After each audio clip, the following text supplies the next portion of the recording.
Halo Sobat Driver, pada gimana semua kabarnya? Insya Allah pada baik ya. Oke, jumpa lagi dengan Ane Rian 9977 di channel kesayangan ente. Kisi-kisi untuk onbit dengan taksi driver. Baiklah teman-teman, di kesempatan kali ini Ane mau bahas masalah yang lagi rame dibahas ya belakangan ini, mengenai ini THR ojol. Jadi di pekan-pekan kemarin kita ketahui bersama lagi rame tuh, ada demo dan juga tanggapan instansi terkait tentang permasalahan tunjangan hari raya ini. Ojol mau minta dapat THR. Jadi gimana ya menurut pandangan Ane, terus dari validasi dan narasi dan sumber yang ada. Jangan kemana-mana, kita bahas setelah berikut ini ya. Yang belum subscribe di subscribe, yang belum like di like. Nanti kalau konten ini bermanfaat, ente sebarin aja ya. Jangan komentar dulu, tonton sampai habis baru komentar. Oke, kita lanjut setelah ini. Oke teman-teman, kita bahas ya, langsung aja deh. Sebelum kita bicara jauh tentang THR, kita perlu pahamin dulu tuh definisi THR apaan, terus adakah peraturan yang mengaturnya. Nah, jadi THR itu adalah, nah ini ente bisa pahamin. Itu kalau menurut Undang-Undang Menteri Ketenagakerjaan nomor 6 tahun 2016, definisinya seperti ini teman-teman. Itu adalah bayaran non upah yang dikeluarkan satu perusahaan terhadap karyawannya untuk proses menjelang hari raya keagamaan ya. Nah, itu dia definisinya. Terus THR itu ada acuannya nggak bang? Nah menurut aturan itu juga acuannya adalah ini. Jadi minimum pembayarannya itu adalah 1 bulan gaji. Terus ada berapa poin lagi, 2 poin lagi di bawah. Kalau misalkan kurang dari 1 tahun atau probation atau anak-anak baru masuk kerja, itu diproret. Artinya disesuaikan. Kalau kita masuk ke konteks ojol nih, kita nih termasuk saya, kira-kira kita berhak nggak sih bang minta THR? Atau kita itu boleh nggak sih meminta THR kepada aplikator kita? Jawabannya kalau menurut saya sah-sah aja. Kita meminta THR itu dengan status mitra itu sah-sah aja. Tapi permasalahannya adalah ibaratnya ini belum terjadi titik temu. Kenapa? Di satu sisi kalau THR itu adalah ada acuannya yang tadi kita bahas, 1 bulan gaji, dan juga ada poin yang tadi tuh. Nah yang ini yang saya munculin lagi ya. Sedangkan kita itu nggak ada acuan basic salary-nya. Satu itu poinnya. Jadi kalau kalian meminta THR, acuannya ini dari mana pembayarannya si mitra ini, maksudnya si operator ini. Karena kita kan nggak ada basic gaji pokoknya. Satu itu. Yang kedua, THR itu kalau menurut peraturan yang tadi, itu adalah untuk orang-orang yang berstatus karyawan, bukan pekerja lepas atau bukan mitra ya di sini. Jadi banyak sisi yang belum disepakati terkait dapat nggak THR untuk kita nih para driver, mengacu aturan tersebut. Karena operator atau perusahaan ini menganggapnya kalau THR itu hanya untuk karyawan, kalau bukan karyawan ya nggak dapet lah. Nah terus gimana bang, kira-kira kalau menurut analisa abang ada nggak sih solusi yang bisa diterapkan untuk aplikator supaya kita nih driver dapat THR juga. Oke, jangan kemana-mana ya. Sekali lagi, yang belum subscribe di subscribe, yang belum like di like, jangan komentar dulu. Ente nonton sampai habis baru komentar. Kita lanjut setelah ini ya.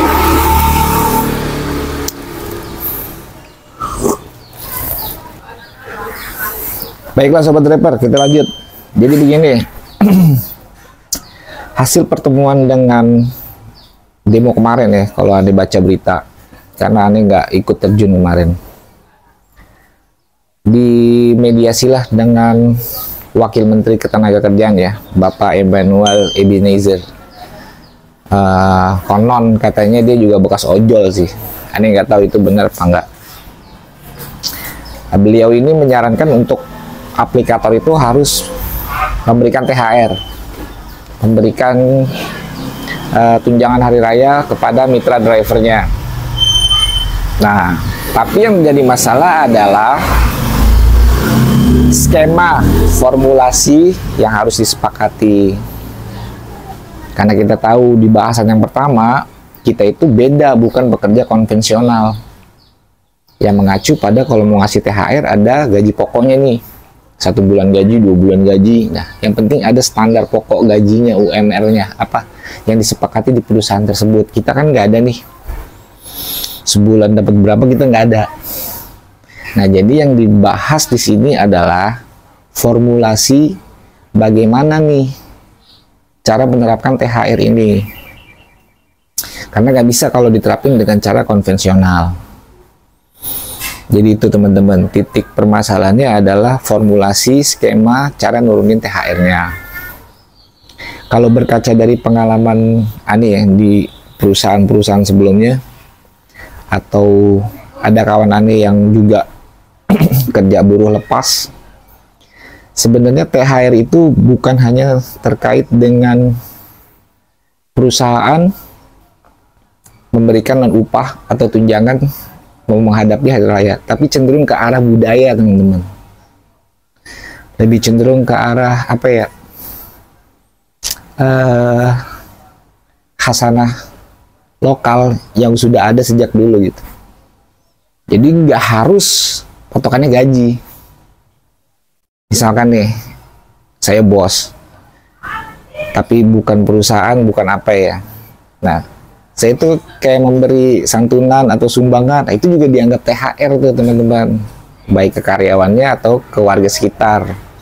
Jadi kayak cenderung ke budaya, orang yang berpenghasilan tinggi atau orang yang mampu itu mengeluarkan sedikit yang dia punya, itu juga disebut THR karena tadi polanya budaya.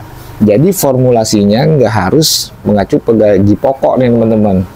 Kalau kita yang aplikator, kita di driver yang berkaitan dengan digital transportasi ini yang statusnya mitra, ada beberapa alternatif kalau menurut saya ya, analitik saya ya.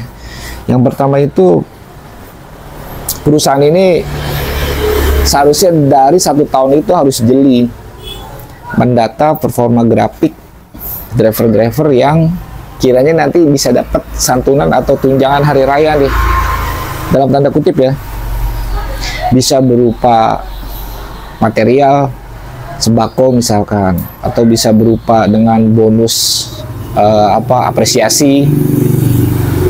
Minimalnya itu nggak ditentuin, yang penting punya basic data, dia driver yang bagus, dia driver yang loyal, dia driver yang menjalankan tugas dengan baik.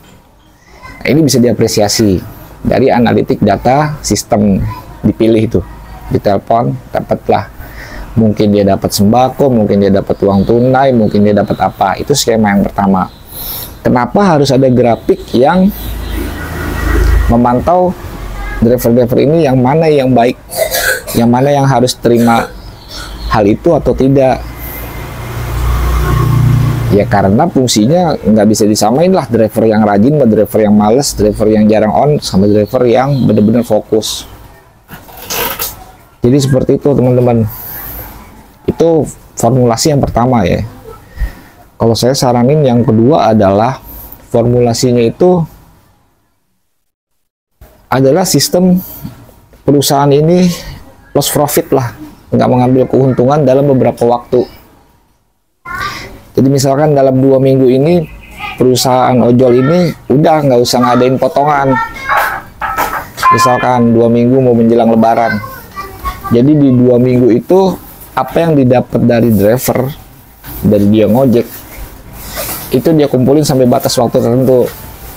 Jadi giat-giatan lah, karena aplikator ini nggak ngadain potongan misalkan, atau nggak mengambil keuntungan apa-apa. Jadi full 7 hari atau 14 hari itu hasilnya buat driver semua. Kan lumayan tuh. Misalkan kita rajin dalam 1 minggu atau 2 minggu itu, kalau misalkan si aplikator nggak ngadain potongan, artinya kita dapat full gitu. Nah, kalian bisa rajin tuh. Hasil yang didapat sama dengan merupakan THR yang diberikan perusahaan, kompensasi selama 2 minggu atau 1 minggu misalkan ya. Jadi itu teman-teman. Jadi terkait kisruh yang terjadi masalah THR, sebenarnya ini masalah klasik yang udah berulang-ulang selama beberapa tahun. Tapi taksi driver khususnya Maxim waktu itu sepertinya dia mengadakan skema yang pertama ya. Nah ini nih, tahun lalu ini nih, Anda itu di calling kantor itu dapat santunan berupa sembako dan yang lain-lain. Anggapannya tadi budaya yang tadi tuh bukan mengacu ke arah formal, tapi mengarah ke budaya. Terima kasih, THR-nya ini berupa beras, minyak, dan yang lain-lain. Jadi ini bisa diterapkan ya teman-teman. Jadi nggak harus skemanya itu yang formal, berapa kali gaji, sekali gaji. Nah permasalahannya kita nggak ada standarisasi gaji pokoknya. Itu permasalahan yang mendasar banget, fundamentalnya. Jadi kurang lebih itu ya teman-teman nih konten kali ini. Jadi sudut pandangannya, kesimpulannya adalah ojol sah-sah aja meminta haknya mendapat THR karena kita kan kerja walaupun berstatus mitra. Tapi kita juga harus memahami skema aplikatornya ini menurut undang-undang ada jalan lain atau alternatif lain selain skema konvensional yang harus diterapkan. Nah, tanggapan Gojek sama Grab pun mereka menghormati gitu, menghormati budaya THR ini di Indonesia, tapi harus dicari jalan keluar, skema formulasi untuk menyalurkannya. Jadi itu ya teman-teman ya. Mudah-mudahan bermanfaat lah ya. Kita lihat aja nanti skemanya seperti apa, dan mudah-mudahan ada hal baik gitu buat kita semua. Oke sobat driver, semoga bermanfaat deh apa yang Anda sampaikan, dan Anda nggak pernah lupa ya, selalu waspada dan tetap hati-hati di jalan, tetap semangat, jangan kemakan konten-konten hoax ya. Dicari dulu validasinya, dicari dulu kebenarannya. Itu dia bikin konten asal ngomong, katanya apa ada sumber yang benar bisa disajiin di konten itu. Jadi nggak menjurus hoax dan fitnah. Oke sobat driver, salam driver semuanya, tetap semangat terus berjuang buat keluarga. Salam driver semuanya. Assalamualaikum.